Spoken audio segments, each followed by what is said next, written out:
You're welcome back. That music means Mr. Pat Nevin is with us. Now, in advance of Spurs Manchester United, I think the week's focus generally across the football media had been on the imminent and distinct possibility of Ole Gunnar Solskjaer losing his job. There was an awareness, I would say. Nuno was struggling, 17 games into the job, though a win over Man City in the bag early on. Manager of the month in August. We generally assumed he would be okay or have time on his hands. Fast forward to the game. This extraordinary moment when Lucas Moura was substituted for Bergwijn, a like-for-like move. The entire stadium booed Nuno, and I think, Pat Nevin, a lot of us suddenly looked from Ole over to Nuno and said, oh, you're the one who's about to get sacked here. It was like this jolting moment. It's been a while since fans in stadium have hastened the demise of a manager. I mean, I think if that was an empty stadium yesterday, there's a good chance Nuno survives another couple of games. Yeah, I would agree with that. There's a number of steps. Get fed up with the manager. They have a dig at the manager. They have a dig at some players. But the next step after that is they turn on the board. What are you doing? Why are you not changing it? And it's amazing how many times that the board realise, oh, we're next. And they make a decision then because they don't like getting that sort of stick. And when they'd so obviously turned on Nuno and decided that phrase, you don't know what you're doing, which I think was pretty harsh, but they absolutely felt that. Maybe it wasn't a huge surprise, but you're absolutely right. We were talking last week. I mean, Ole was basically yesterday's news. I mean, he's gone. He's, I wonder who will be the replacement. And the first name that's coming up was Antonio Conte. And then suddenly, I think that Antonio might not be going to Manchester, might be going to London. But it was an extraordinary change. In the midst of it all, how many times has Ole Gunnar Solskjaer done this? When you think about it now, he has been on the edge of a precipice time and again.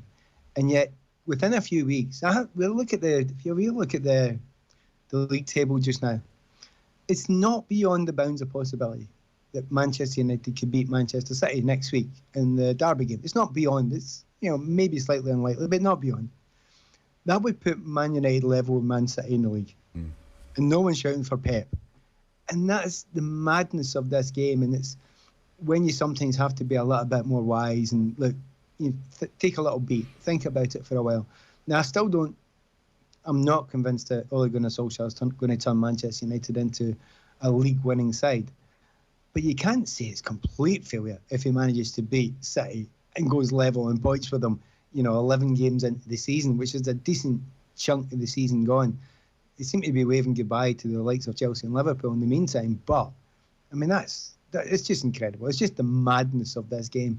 And, of course, they made that tactical change against Spurs. And whether it was that moment of managerial genius, whether his players decided to get up for it for once, which they seemed to be, or whether they just came across a Spurs team who were absolutely not at it at all and didn't look as if they fancied it. And certainly, as was the same the week before with Ole Gunnar Solskjaer, the players weren't doing it for him. Well, it certainly looked like the players weren't doing it for Nuno in that game. And it's the madness of it. It can change so quickly. It's bizarre. It sure is. No shot on target from a Spurs point of view in the Premier League for 2 hours and 16 minutes. Defeats to West Ham, United obviously, Palace was a bad one, Chelsea, Arsenal. Would suggest something was building. But what do you think it was about the Bergwijn Lucas Moura substitution that proved such a lightning rod? It might not have just been them. That decision. You could have almost made any decision at that point in time and they would have turned on him. You look at it, Harry moved to a different position or taken off. Well, it could be anything. I think it was just building. It was just waiting to happen. Spurs fans may say in retrospect, no, we knew it was that specific change, but I'm not convinced it was that specific change.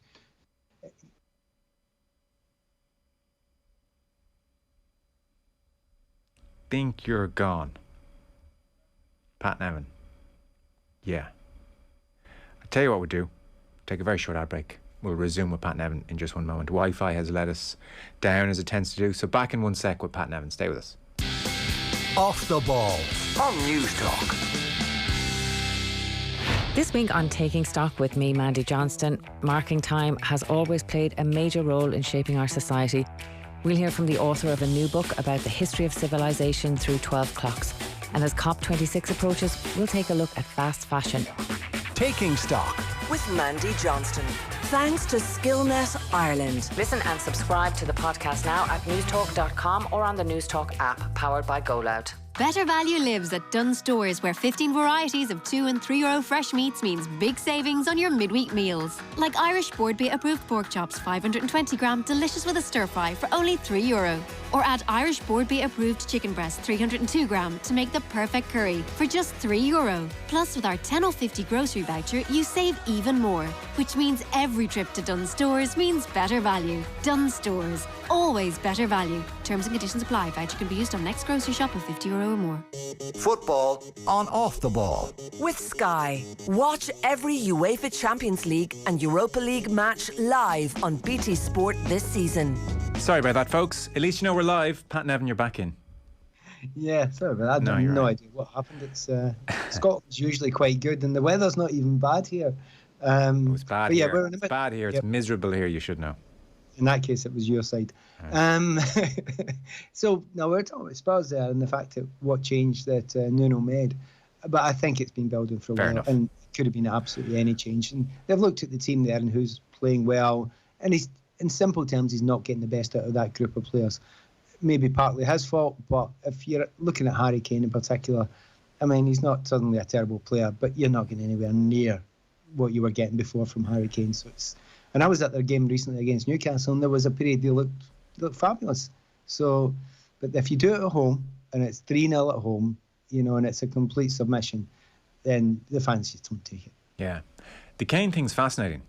Being booed, you know, being roundly booed as well as that game continued. So this situation has not repaired itself. He's on thin ice with those fans, you know, despite his, his tweet and how much he was delighted to stay and all that stuff at the end of the summer.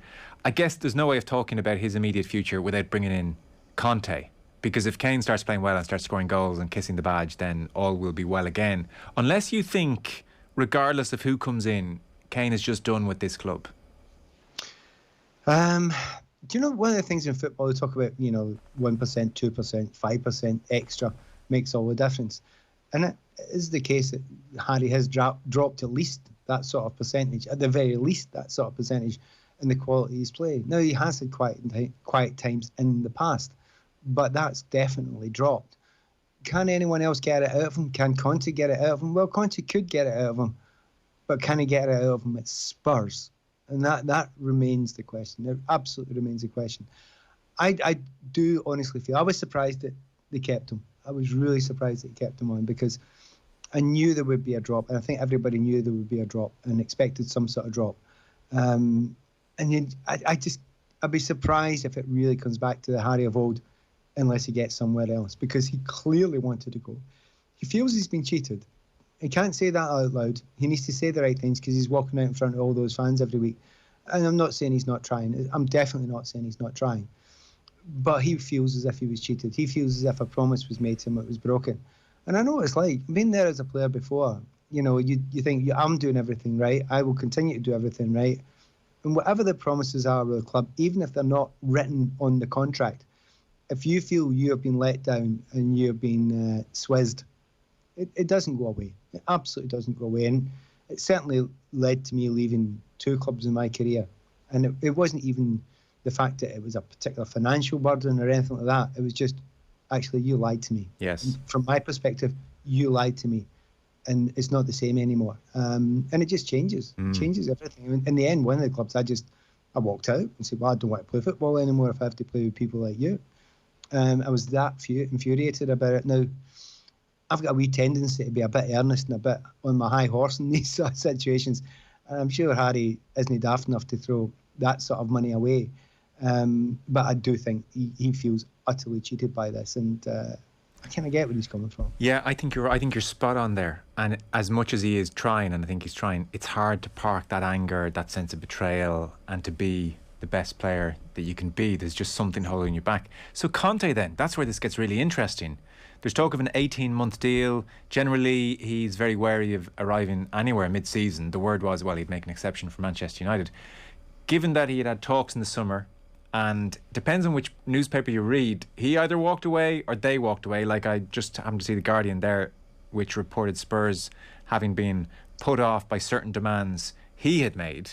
And maybe he walked away because he wasn't getting the insurances. It's probably two sides of the same coin.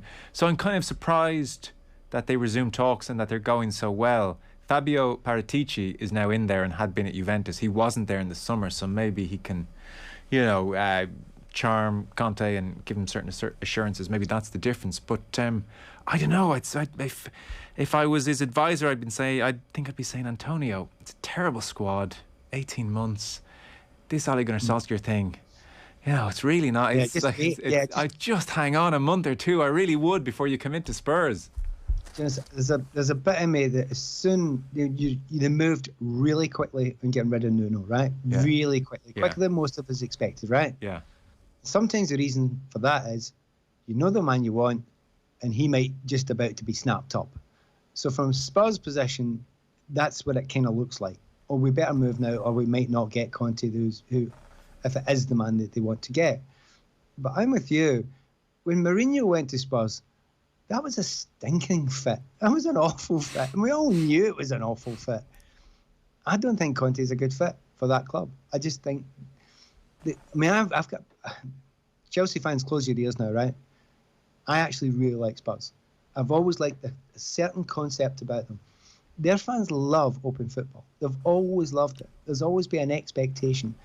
Some clubs have got that. They won't put up... They'd almost get fed up if they won things and played in a dour manner. They want a much more open, fluent kind of game of football, and that's when they're at their happiest. That is the core and the culture of the club. That's not Conte. It absolutely isn't Conte. It's very prescribed the way his teams play, and I'm not saying it's bad, and it's often very, very successful in the short term, and also personality-wise, same as Mourinho. It's one of those ones, really. So the 18-month, I get that. I absolutely get that. Any more than that doesn't make a lot of sense. But whether he wants that, really, because as soon as you're saying 18 months, you're saying, right, that's how much we're going to pay you. They're not daft, these managers. They know, if you give me a 3-year, I might only do 18 months, but I'm going to get paid for the rest because you're going to get rid of me. So there's a number of things that are not working in Conte's favour. And if you remember the other thing, these guns for hire, like Conte and other big-name managers, they know other jobs will come up and other big jobs will come up. And his star's still quite high, very high, as a matter of fact.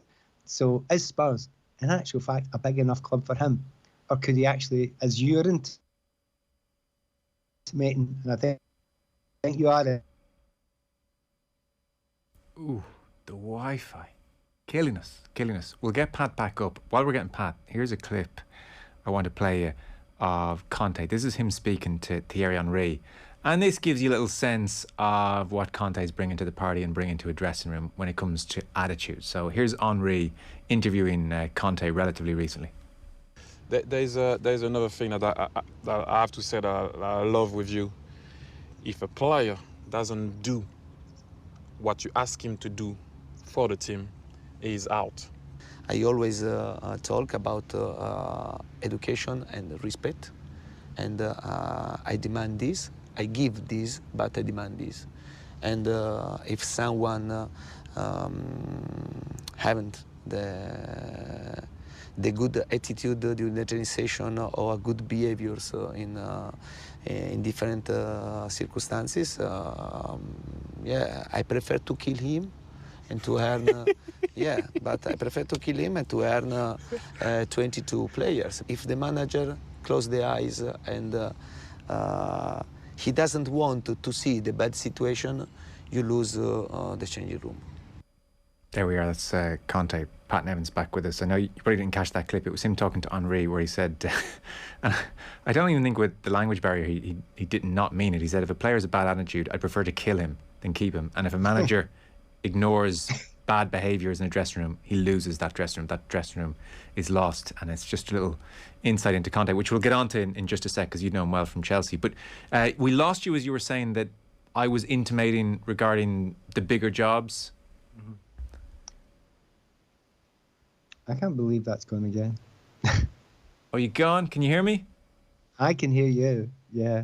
I can hear you. We can hear you. Oh, that's good. Oh, yeah, we'll carry on then. Even if you don't have a video. So I should probably ought to dump that video. That would be a good idea. Yeah, kill the video, and it might kill the video. I've killed it. Might make the Wi-Fi a bit better. So we'll get a nice photo of you up as you're talking. Yeah, it's interesting. I mean, a number of things. You're intimating that an 18 months contract with Spurs, where they are just now, is he going to further the way he's perceived in football, or is it going to have a negative effect? Because it's cumulative. These jobs. If it goes negatively, people think, oh, he's lost it now. The Mourinho thing, and it's very hard to get it back. Moyes got it back. He's got it back, but it took a while, didn't it? And it takes a while for these guys.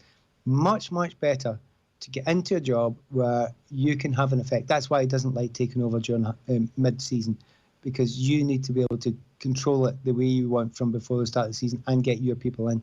And the other thing about Conte, he will not come unless he gets exactly who he wants working with him. And I mean backing staff. And it's a big old backing staff that he's got as well. So there's a lot of things to be done there. And there are a lot of positives. It sounds like an easy and an obvious thing that just get Conte in. It's not that. It's absolutely not that with Conte. And by the way, I like the guy. I think he's a great manager. But don't be soft with him. And there's a number of players at Spurs, and I think they're not going to do particularly well under Antonio Conte. I can see that. I wish they'd make that fly-in-the-wall documentary against Spurs with Conte in. I think then we might see something. Because to be fair with this Spurs dressing room, last point on Spurs, so Pochettino can't get a tune out of them for a while. Nuno goes in and they they throw him under the bus a little bit in terms of effort at times. So for a while there now, there's been something a touch off. I would agree completely with that. And it's hard to know exactly what it is. And sometimes it's just you're changing your manager too quickly, and you don't actually give somebody the time to build something. But I don't think they've actually looked as if they've got it anywhere close to right since Poch left. Poch was the right fit for that club. I think it would be sensible for them to try and look around and get the right fit. And if that right fit's not going to get you winning things right away, stick with them. And somebody who's got, what Liverpool done with Klopp? They got the right person. And just said, right, okay, we'll give you time. You are a reflection of this club's personality, and we can stick by you. And by the way, you can work well with the ownership, etc. as well. But it's so difficult to be able to be brave enough to do that. Look, they're not going to get relegated. They're not that sort of team. But if you give somebody a bit of time who's got the heart and soul of the club within their heart and soul, and they're a good manager, it's probably better than diving in at somebody who's not a good fit. And that's generally what they've been doing. We'll talk Manchester United next Monday, because it's not like things have been sorted out there perfectly. This is a very much up in the air situation. Atalanta, Man City to come, this new formation. We might put a pin in that for a sec, because we've talked a lot of United lately.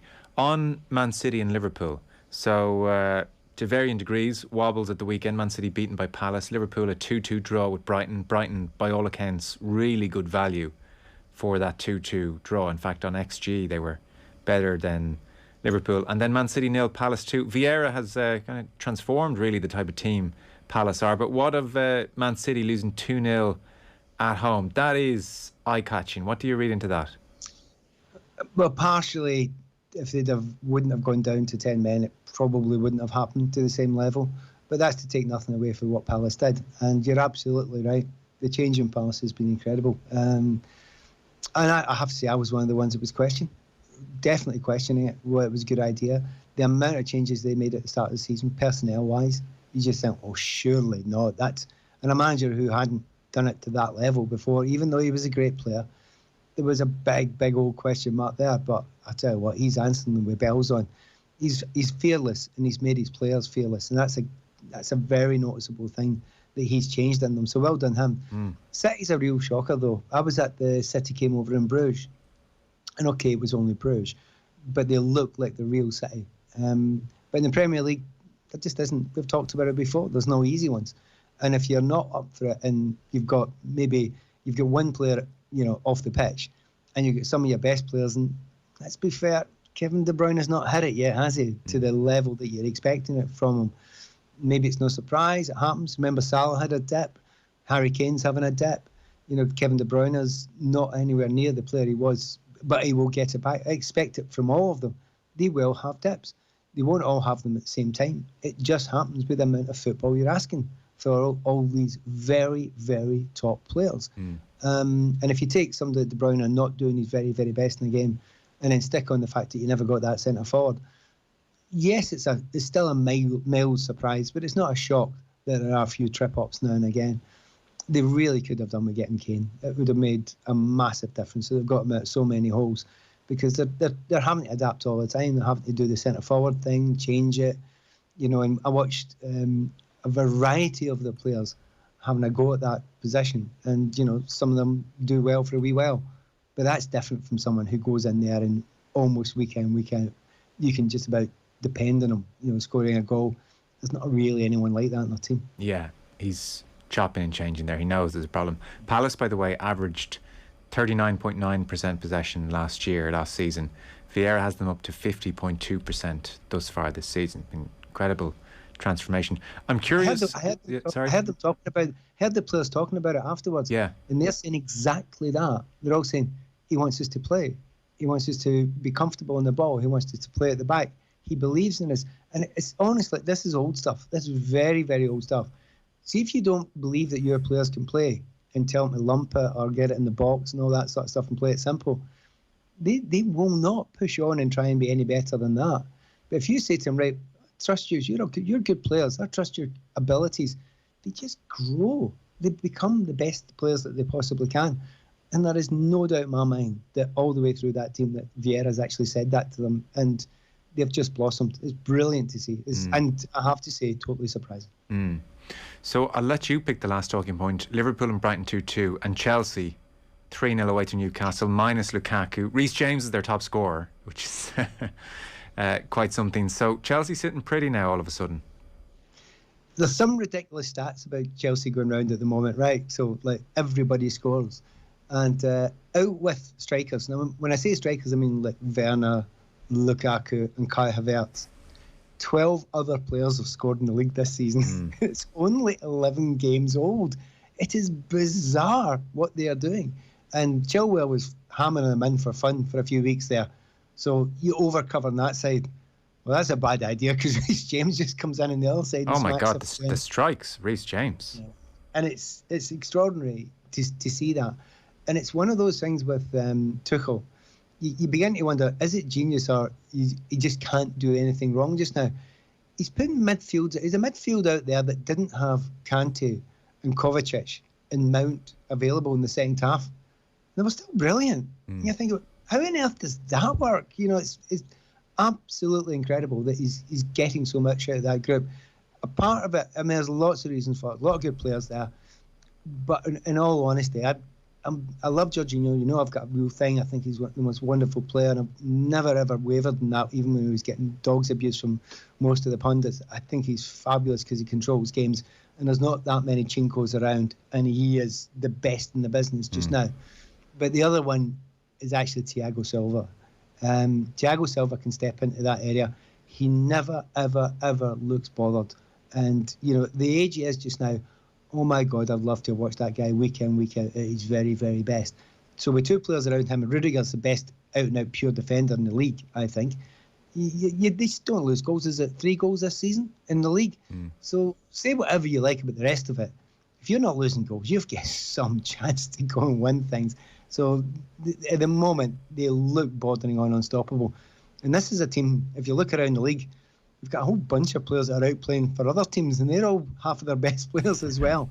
It's an absolutely extraordinary situation they put themselves in. And I'm going to the game tomorrow. I'm covering the game tomorrow against Malmo, and it's one of those classic ones. I don't know who is going to play, and I don't care. Yeah, I don't think it matters. They'll be okay. Listen, we got there. Thanks a mil.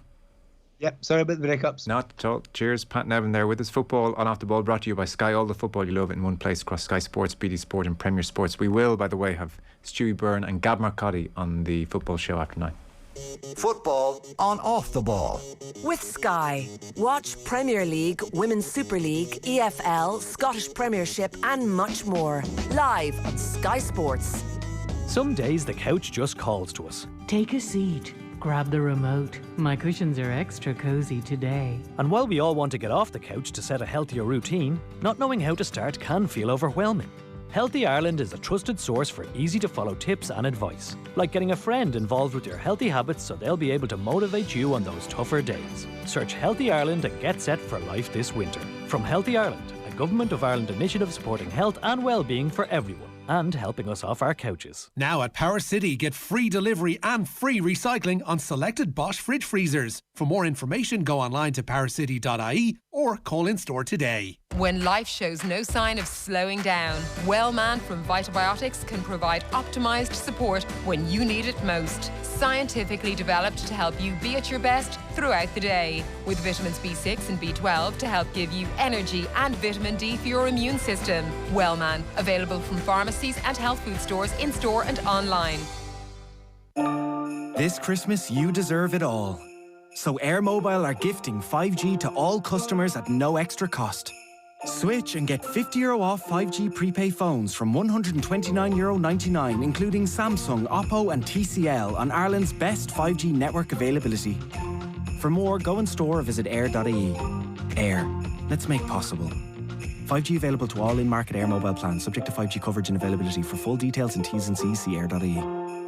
You know the name Hertz, right? Did you know that Hertz Car Sales has a wide variety of quality approved cars? On your budget, we can ensure you drive away with your car choice, pay monthly with